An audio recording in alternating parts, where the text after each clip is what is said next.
اعوذ باللہ من الشیطان الرجیم بسم اللہ الرحمن الرحیم الف لام میم حروف مقطعات میں سے ہے۔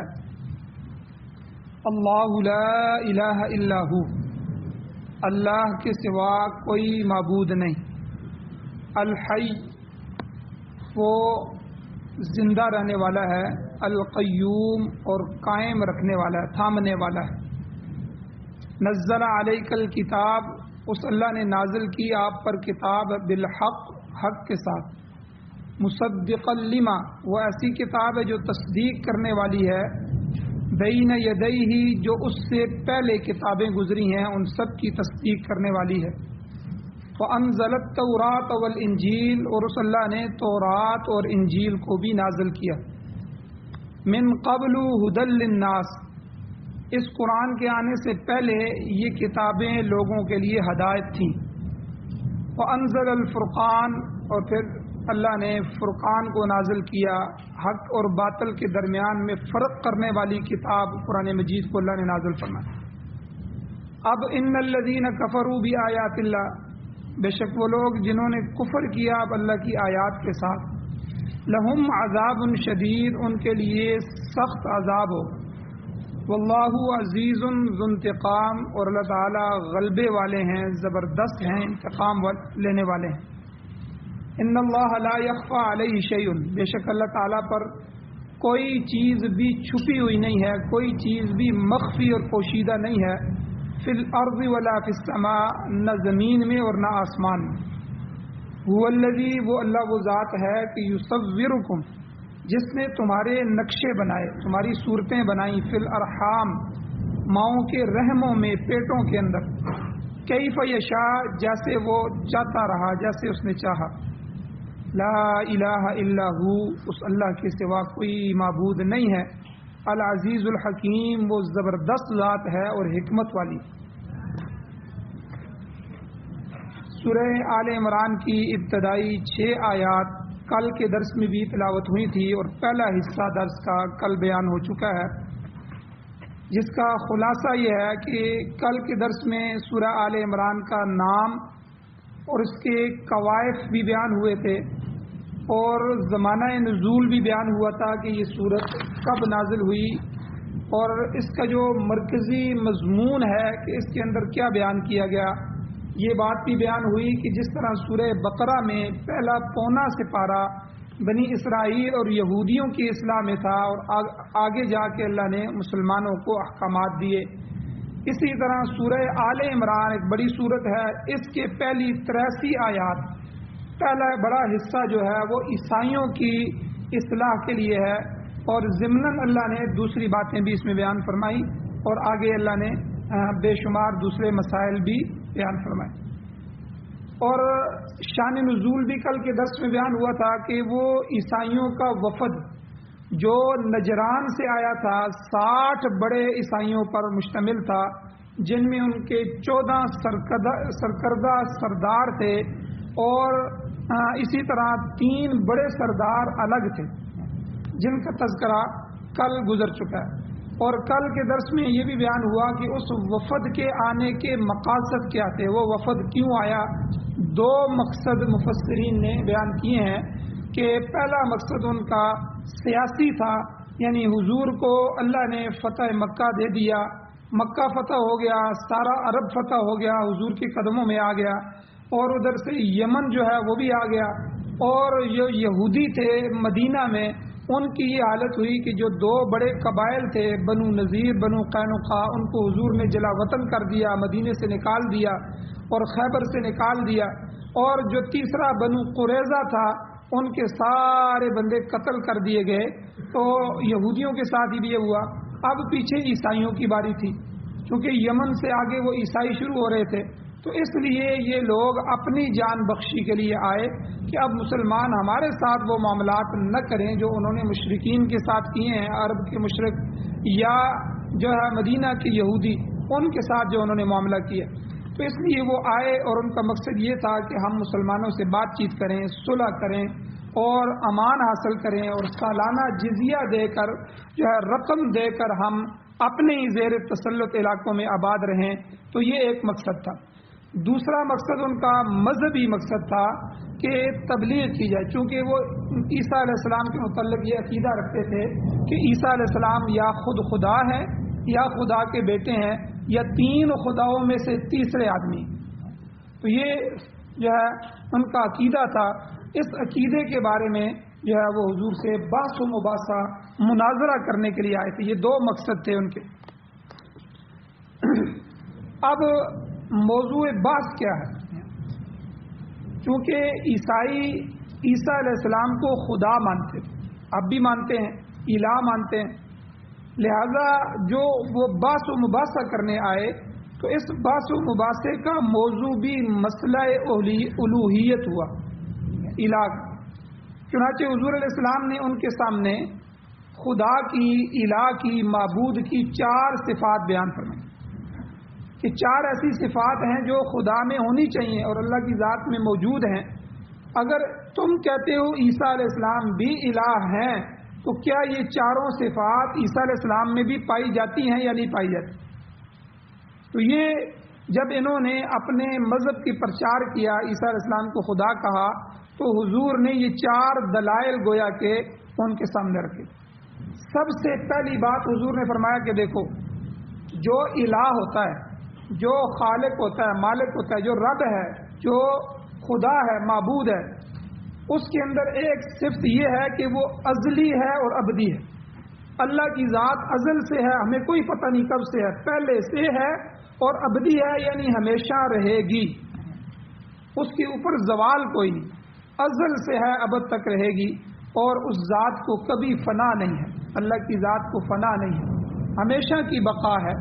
تو عیسائیوں سے پوچھا گیا تو تم بتاؤ، اگر عیسیٰ علیہ السلام تمہارے ہاں اگر خدا ہیں تو کیا وہ بھی ازلی اور ابدی ہیں، ان پر فنا نہیں ہے؟ تو وہ لاجواب ہو گئے، انہوں نے کہا کہ نہیں، حضرت عیسیٰ علیہ السلام ان پر فنا ہے اور ازل سے نہیں ہے، ان کو بنایا گیا، پیدا کیا گیا، اور پھر جو ہے حیات سرمدی ان کو نہیں دے گی، ہمیشہ کی حیات ان کو نہیں دی گئی۔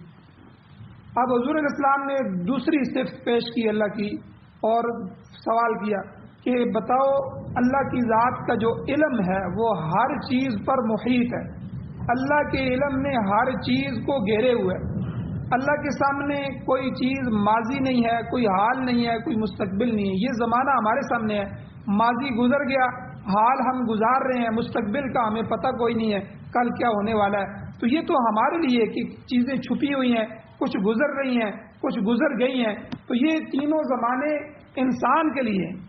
ہمارا علم محدود ہے، علم ہمارا نہیں ہے، ماضی کا علم تھا وہ ہم بتا سکتے ہیں، حال گزر رہا ہے وہ بھی کسی کے سامنے تھوڑا بہت رکھ سکتے ہیں، مستقبل کا تو بالکل کوئی پتہ نہیں ہے۔ یہ ہماری علم کی حالت ہے۔ اللہ کا علم یہ ہے کہ اللہ کا علم جو ہے ذرے ذرے پر ہے، دنیا کا کوئی ذرہ علم کے اعتبار سے اللہ کی ذات سے پوشیدہ نہیں رہ سکتا۔ اللہ ایک ایک چونٹی اور جتنی مخلوقات ہیں ان کے حالات سے واقف ہیں، ان کی دل کی بات کو جاننے والے ہیں، اللہ ان کو روزی بھی پہنچا رہے ہیں اور اللہ کی مخلوق ہے۔ تو یہ دوسری صفت اللہ کی ہے کہ اس کا علم اتنا وسیع ہے کہ ہر چیز پر محیط ہے اور کوئی چیز مخفی نہیں ہے۔ تو عیسائیوں سے حضور نے پوچھا کہ اگر تم کہتے ہو کہ عیسیٰ علیہ السلام الہ ہیں، خدا ہیں، تو کیا عیسیٰ علیہ السلام کا علم بھی ایسا ہی تھا؟ ان کا علم بھی ہر چیز پر محیط تھا، حاوی تھا، باری تھا، ہر چیز کو جاننے والا تھا؟ انہوں نے جواب دیا کہ نہیں، ایسی بات نہیں ہے، ان کا علم محدود تھا، جو اللہ نے وحی کے ذریعے دیا وہ ان کو پتہ تھا، غیب کی خبر ان کو بھی کوئی نہیں تھی، مستقبل کا علم بھی ان کو کوئی نہیں تھا، اللہ نے جو چاہا بتا دیا، جو چاہا نہیں بتایا، تو ان کی یہ حالت نہیں۔ تیسرا سوال حضور نے فرمایا کہ خدا کی صفت یہ ہے کہ نہ اس کا کوئی باپ ہوتا ہے نہ اس کی کوئی اولاد ہے، اللہ جو ہے وہ اولاد سے پاک ہے، اللہ ماں سے پاک ہے، اللہ باپ سے پاک ہے، اللہ گندگیوں سے پاک ہے، اللہ جو ہے ان سب کمزور صفات سے پاک ہے، اللہ ہر قسم کے عیوب عیبوں سے پاک ہے۔ تو یہ بتاؤ کہ کیا حضرت عیسیٰ علیہ السلام ماں کے پیٹ سے پیدا نہیں ہوئے؟ کیا ان کی پیدائش نہیں ہوئی؟ تو انہوں نے کہا کہ بے شک آپ حضرت مریم کے پیٹ سے پیدا ہوئے ہیں. تو پھر اللہ کے نبی صلی اللہ علیہ وسلم نے چوتھا سوال اس جو وفد تھا اس سے کیا کہ اچھا تم یہ بتاؤ کہ اللہ کی ذات جو ہے وہ قادر مطلق ذات ہے، ہر چیز پر اس کا قبضہ ہوتا ہے، کنٹرول ہوتا ہے، کوئی پتا بھی اس کی مرضی کے بغیر ہل نہیں سکتا، ہوا چل نہیں سکتی، سورج روشنی نہیں دے سکتا، زمین اور زمین کے ذرے ذرے پر اور فضا کے ذروں پر اور سارے نظاموں پر اس کا کنٹرول اور اس کا تصرف ہے. کیا یہ چیز حضرت عیسیٰ علیہ السلام کو بھی حاصل ہے؟ اگر تم کہتے وہ الہ ہیں، کیا دنیا ان کے کنٹرول میں تھی؟ اگر ان کے کنٹرول میں ہوتی تو یہودی ان کے خلاف سازشیں نہ کرتے، ان کو صلیب پر چڑھانے کے لیے کوشش نہ کرتے. ٹھیک ہے، وہ جگہ جگہ جو ہے اپنے علاقوں کو چھوڑ کر تبلیغ کے لیے دوسرے علاقے میں تیسرے علاقے میں، تو کیا عیسیٰ علیہ السلام کو بھی تصرف حاصل ہے؟ تو عیسائیوں نے کہا کہ نہیں، ایسی بات نہیں ہے، انہوں نے انکار کیا. تو حضور نبی کریم صلی اللہ علیہ وسلم نے فرمایا یہ چاروں صفات الوہیت کی صفات ہیں، اگر بقول تمہارے ان میں سے ایک بھی حضرت مسیح علیہ السلام میں نہیں پائی جاتی تو پھر تم انہیں الہ کیسے تسلیم کرتے ہو؟ آپ علیہ السلام نے فرمایا تمہیں شرم آنی چاہیے اور اس باطل عقیدے سے توبہ کرنی چاہیے. عیسیٰ علیہ السلام ماں کے پیٹ سے پیدا ہو رہے ہیں، کھانا کھاتے ہیں، پانی پیتے رہے اور بول و براز کی ضرورت ان کو پیش آتی رہی، تو ایسی شخصیت الہ کیسے ہو سکتی ہے؟ الہ تو وہ ذات ہے جو ازلی ہے اور ابد تک رہے گی، ابدی ہے، جس کو فنا نہیں، جس کا علم ہر چیز پر محیط ہے، کوئی چیز اس سے مخفی نہیں ہے، وہ قادر مطلق ہے، نہ کسی کا وہ بیٹا ہے نہ کسی کا باپ ہے. تو عیسیٰ علیہ السلام میں ان میں سے کسی صفت بھی جو ہے ان میں نہیں پائی جاتی، لہذا ان کو الہ تسلیم کرنا یہ تمہاری جہالت. بہرحال عیسائی بس باسا کرتے رہے اور اپنی ضد میں اڑ گئے. انہوں نے کہا جو باتیں آپ نے بیان کی ہیں بالکل ٹھیک ہے، لیکن ہمارا تو عقیدہ ہے، ہم اس سے پیچھے نہیں ہٹتے، ہم تو ان کو الہ مانتے ہیں. آخر میں حضور علیہ السلام نے جب سمجھانے کے بعد بھی نہیں سمجھے وہ، تو حضور نے ان کو مباہلے کی دعوت دی. ٹھیک ہے، مباہلہ. حضور نے کہا کہ اچھا پھر آ جاؤ، میدان میں نکلو، تم جتنے لوگ آئے ہو تم بھی آ جاؤ، اپنی عورتوں کو بچوں کو لے آؤ، میں حضور بھی نکلتا ہوں، میں اپنے خاندان کو، اپنی عورتوں کو، اپنے بچوں کو لے کے نکلتا ہوں، ہماری جان بھی حاضر ہے. اللہ سے دعا کرتے ہیں جو جھوٹا ہوگا اللہ اس پر لعنت بھیجیں گے، اللہ کا عذاب آئے گا. اب عیسائی یہاں سے بھی بھاگ گئے، انہوں نے مبالغے کو بھی قبول نہیں کیا، اور اس کی پوری تفصیل جو ہے انشاءاللہ آگے آئے گی. تو بہرحال اس آیت جو ہے اس سورت کا موضوع بات یہی ہے. اب آئیں ان آیات کی طرف جو تلاوت ہوئی ہیں. اب سب سے پہلے ایمانیات کا بیان اللہ نے یہاں فرمایا. عرض کیا سورہ بقرہ کے آخر میں ایمانیات ہیں، ایمان کا اللہ نے ذکر فرمایا، تو اس سورہ آل عمران کی ابتدا میں ہی اللہ نے وہی مضمون بیان فرما دیا. الف لام میم یہ حروف مقطعات میں سے ہے. یاد رکھیں قرآن پاک کی جتنی بھی آیات ہیں یہ آیتیں تین قسم کی ہیں، تین قسم کی آیات. پہلی قسم کی آیات کو آیات محکمات کہتے ہیں، پکی ٹھکی صاف ستھری آیتیں. آیات محکمات کیسے کہتے ہیں؟ جن کے الفاظ بھی معلوم ہوں اور ان الفاظ کا معنی مطلب اور مراد بھی پتہ ہو. اللہ کی فلاں چیز کہہ رہے انما حرم علیکم المیتہ، اللہ نے تمہارے اوپر مردار کو حرام کرا دیا. ہمیں پتہ ہے میتہ کا کیا معنی ہے، مردار جو ہے وہ جو خود بخود مر جائے یا غیر شرعی طریقے پر اس کو ذبح کیا جائے، اور مردار ہو گیا تو ہمارے لیے حرام ہے. اب اس کا لفظ بھی معلوم ہے، معنی بھی معلوم ہے، مراد اور مطلب بھی معلوم. یہ آیتیں محکم آیتیں ہیں، آیات محکمات آگے آئے گا. دوسری قسم کی آیتیں آیات متشابہات ہیں. متشابہات ہیں کہ الفاظ بھی معلوم ہے، معنی معلوم ہے، لیکن ان کی مراد معلوم نہیں. جیسے اللہ تعالی عرش پر مستوی ہے، استوى علی العرش، اللہ قرآن میں کہتے ہیں اللہ عرش پر جلوہ گر ہے. اب معنی تو ہمیں پتہ ہے کہ عرش ایک جگہ ہے، وہاں اللہ پاک کی ذات موجود ہے، لیکن ہمیں اس کا مراد معلوم نہیں ہے کہ وہ کیفیت کیسی ہوگی، کس طرح اللہ کی ذات ہے. اللہ تو جسم سے پاک ہے، تو وہ اللہ کس طرح جو ہے وہاں بیٹھے ہوں گے، کیسے جلوہ گر ہوں گے، یہ ہمیں نہیں بتایا گیا. ان آیات کو آیات متشابہات کہتے ہیں، ان پر بھی ایمان لانا ضروری ہے۔ تیسری قسم کی آیات آیات مقطعات ہیں، آیتیں مقطعات کہ جن کا نہ معنی معلوم ہے نہ مراد معلوم ہے، جیسے الف لام میم، طٰ طاسین تاسین میم، کاف ہا یا عین صاد صاد نون، ٹھیک ہے، یاسین۔ تو یہ جو جتنے بھی حروف مقطعات آئے ہیں یہ سارے کے سارے ایسے ہیں کہ ان کے لفظ تو ہمارے سامنے ہیں لیکن ان کا معنی بھی ہمیں معلوم نہیں، ان کی مراد بھی ہمیں معلوم نہیں۔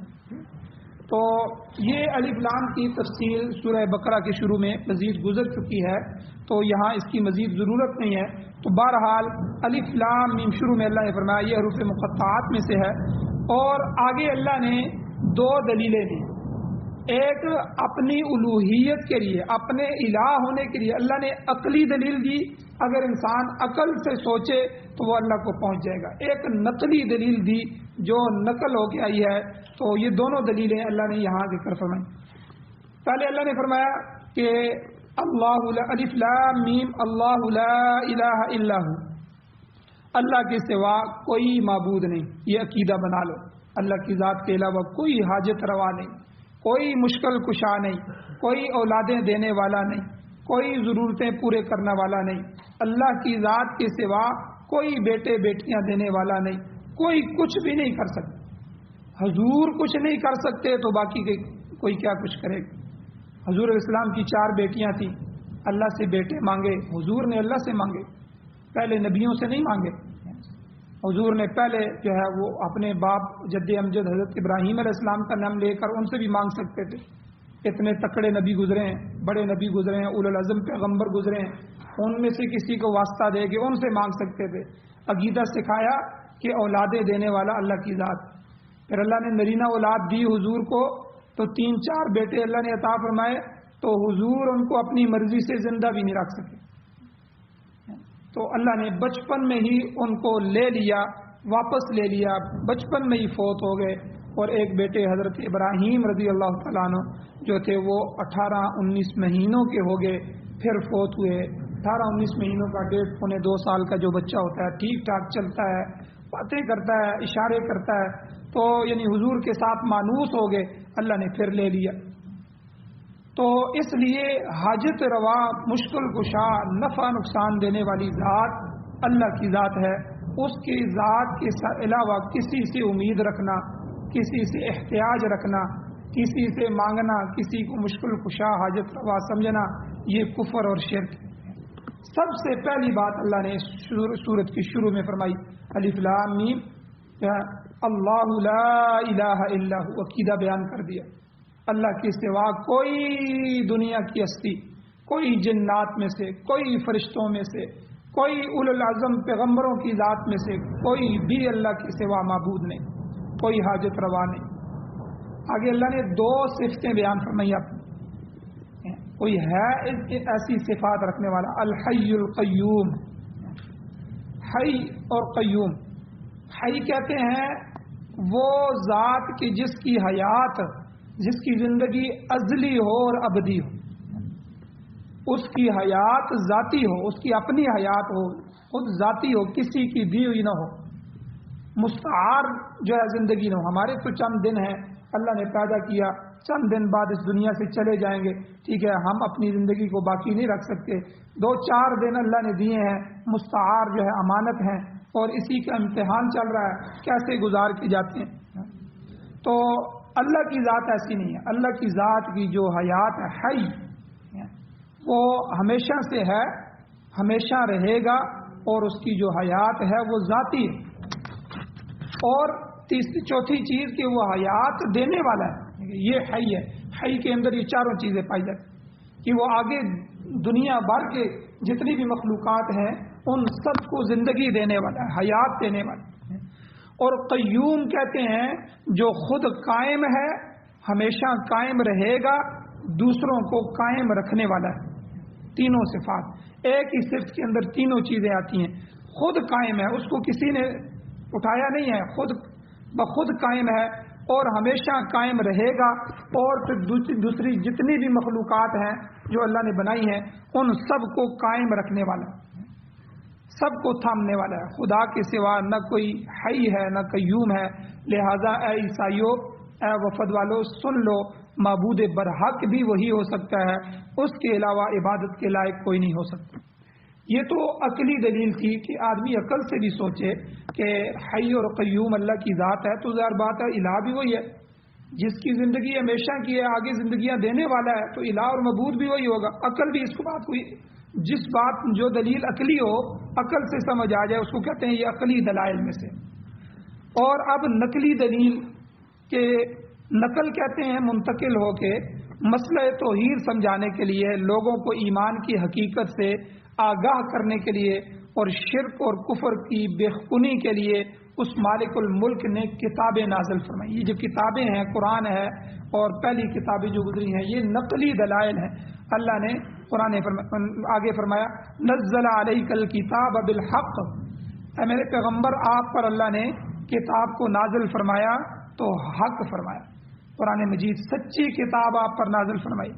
اور اس قرآن کی ایک خوبی یہ ہے کہ مصدقا لما بین یدیہ، یہ قرآن اپنے سے پہلی کتابوں کی تصدیق کرنے والی ہے، ان کو سچا بتانے والی ہے۔ جس طرح ہر آنے والا نبی اپنے پچھلے نبی کی تصدیق کرتا کہ میرا بھائی جو پہلے گزر چکا ہے وہ بھی اللہ کی طرف سے تھا، وہ اللہ کا نبی تھا، مجھے بھی اللہ نے نبی بنا کر بھیجا ہے، اے لوگوں میری بات کو مانو۔ ہر آنے والا نبی پچھلی نبی کی تصدیق کرتا ہے، اسی طرح ہر آسمانی کتاب سابقہ کتاب کی تصدیق کرتی ہے، پچھلی کتاب کو سچا بتاتی ہے۔ اور دوسرا کام کتاب کا کیا ہوتا ہے کہ اس پچھلی کتاب میں جو شامل شدہ خرابیاں ہوتی ہیں ان کی وہ نشاندہی کرتی ہے۔ یہ چیز قرآن پاک نے بتائی کہ تورات سچی کتاب ہے جو اللہ نے نازل فرمائی، مگر یہودیوں نے اس میں خرابیاں پیدا کر دی، اس لیے اللہ تعالیٰ نے اس مقام پر فرمایا وَأَنزَلَ التَّوْرَاةَ وَالْإِنجِيلَ، اللہ تعالیٰ نے تورات اور انجیل کو نازل فرمایا۔ تورات کا معنی قانون ہے، لا، قانون۔ اچھا، اس کو قانون کیوں کہتے ہیں؟ تورات کو تورات کیوں کہتے ہیں؟ یہ عبرانی سریانی زبان کا لفظ ہے، تو اس کا معنی جو ہے وہ قانون کے۔